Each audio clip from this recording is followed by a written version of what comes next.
Hi, my name is Hunter Smith. I am the Director of Communications at Work Wisdom, and I am here today interviewing our associate, Ashlinn Masland-Sarani. Thank you for joining us today, Ashlyn. Hi, Hunter. Thank you. I'm excited to talk. Likewise. So, to start us off, what drew you to Work Wisdom, and how does it align with your professional values? Yeah, the decor is really beautiful. That's a joke. That's a joke. It is really beautiful, though. If you haven't been to the office, anybody who's listening. So really what drew me to Work Wisdom is there's something there that just makes things feel possible. Like when we're, I think, facing an obstacle or negative mindset or unhappiness or just something tricky, it's really easy to have the focus be on that instead of what's possible, like how to get over and through it. Yeah, and work wisdom has a lot of ways that make that possible. Values wise, I really like that humility and depth of character are in Yeah. the values lineup. I like humility because it keeps the focus on the right place, like it's not Mhm. about us. And depth of character because I like interesting people who like getting to know themselves and getting to know others. So, Ashlyn, in your experience, what is the most effective way to build a culture of trust and collaboration as a leader and manager? I love this question. I think knowing your people, so knowing what motivates them, knowing what they're working on, right? Like knowing by having really clear lines of communication. So whether that's habits of check-in, team meetings, whatever that is. Also having clear expectations and boundaries for everybody, right? Like knowing who's on what part of the work, so that people have the power to go and do what they need to do. I think another piece that's really important is noticing what they do excellently and telling them and telling others, right? Because when we feel seen, um, it makes us feel good. It builds confidence, it builds trust. Yeah. And the last piece I'd say probably is to normalize apologizing and asking for help. I'm good at the first one and not as good at the last one, but it really is like we can model that as leaders, right? Yeah. And that can help build that culture of collaboration. Like we need each other. We can depend on each other. Yeah, absolutely. So, Ashlyn, what would you say is the most rewarding part of your work with Work Wisdom and beyond, and how do you measure success? This is a great question. So most rewarding part is the people, like getting to meet and get to know incredible people, asking good questions that give them the space they need to process, to problem solve, to explore. That's pretty consistent across all the parts of my work.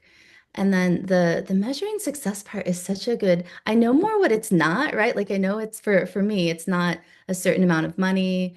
It's not necessarily having a certain title, but honestly, I'm really working on what it is, like how to measure success. I know part of it is um, does it integrate? Like does life and work and family and values and hobbies, Yeah. for me personally, like does it integrate?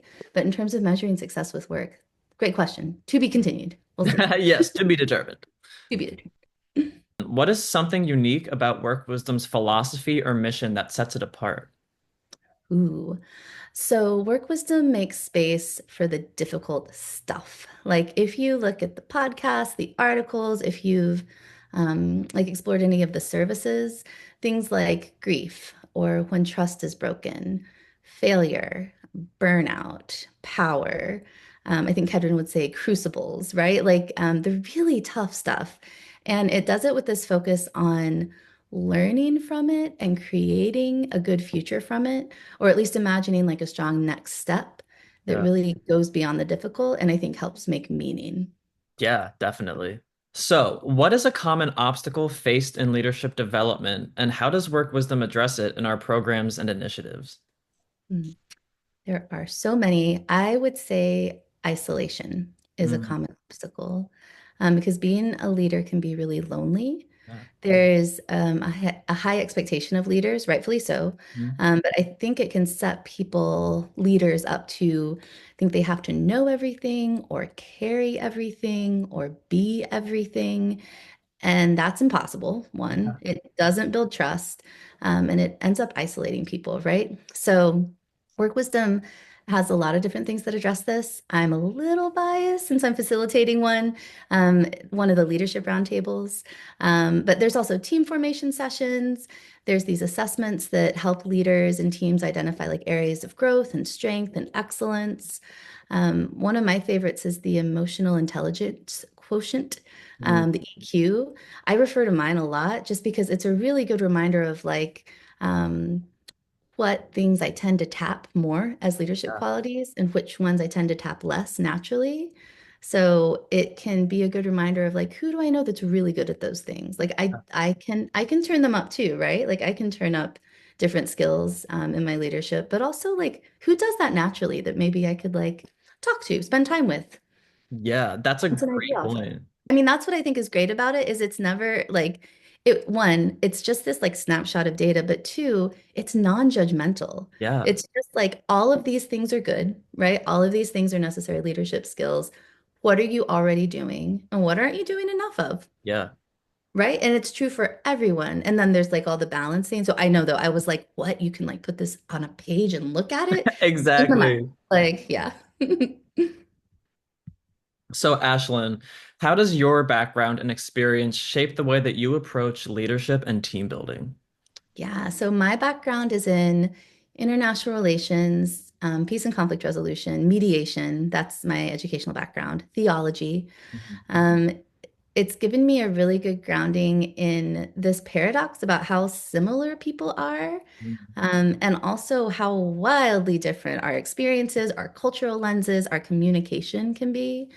I think also appreciation, like what I spoke about, like the power of listening Mhm. and questioning and curiosity more than going to solving immediately, problem Yeah. solving and fixing it. Um, and also just like the necessity of empathy, like that makes space for curiosity. It keeps us grounded, it keeps us connected, and all of those together, I'd say, really shaped a lot of how I approach leadership. For someone interested in pursuing a career in leadership development, what advice would you offer based on your experiences? Yeah. Probably no matter where you are in your career, if you're like in a start over situation, if you are just starting out, if you're in the middle, something that's always been true for me is that you can learn from everyone, no Yeah. matter where you are. Even if what you're learning is what you don't want to replicate, even if what you're learning is what not to do for you. Honestly, I've learned from like all the different job experiences I've had from fast food to banking to nonprofits to foundations. Like I can say I've learned from everybody that I've worked with, and it's helped my leadership development. Yeah, that's so true. I completely agree, even from my experiences as like a server, bartender to marketing and communications now, while they're not so similar, I've learned from the people around me, watching the people around me, what to do and what not to do. Yeah, Being open absolutely. to, just watching other people and being open to other experiences shaping your perspective is definitely important. Yeah, I love that. So, Ashlyn, lastly, on a lighter note, what are your three favorite movies and why? Yes. So my three favorite movies are books. I'm not, I have never been much of a movie person, but I love reading. So, and that list is like 100 books long, probably a Yeah. thousand. But ones that I go back to, ones that are like are a comfort, Pride and Prejudice, Mm, Sh- Lord of the Rings trilogy, and Anne of Green Gables, specifically Anne of the Island, which is book number okay. 3. Are you reading anything currently? I'm reading a couple things currently. I'm reading a book called The Spell Shop Ooh, and another one called A Far Wilder Magic. ooh. So I'm actually writing a book right now. I'm a novelist, so I'm Oh my working on gosh. it. I I love did it. not know that. Yeah, yeah, it's amazing. I love writing.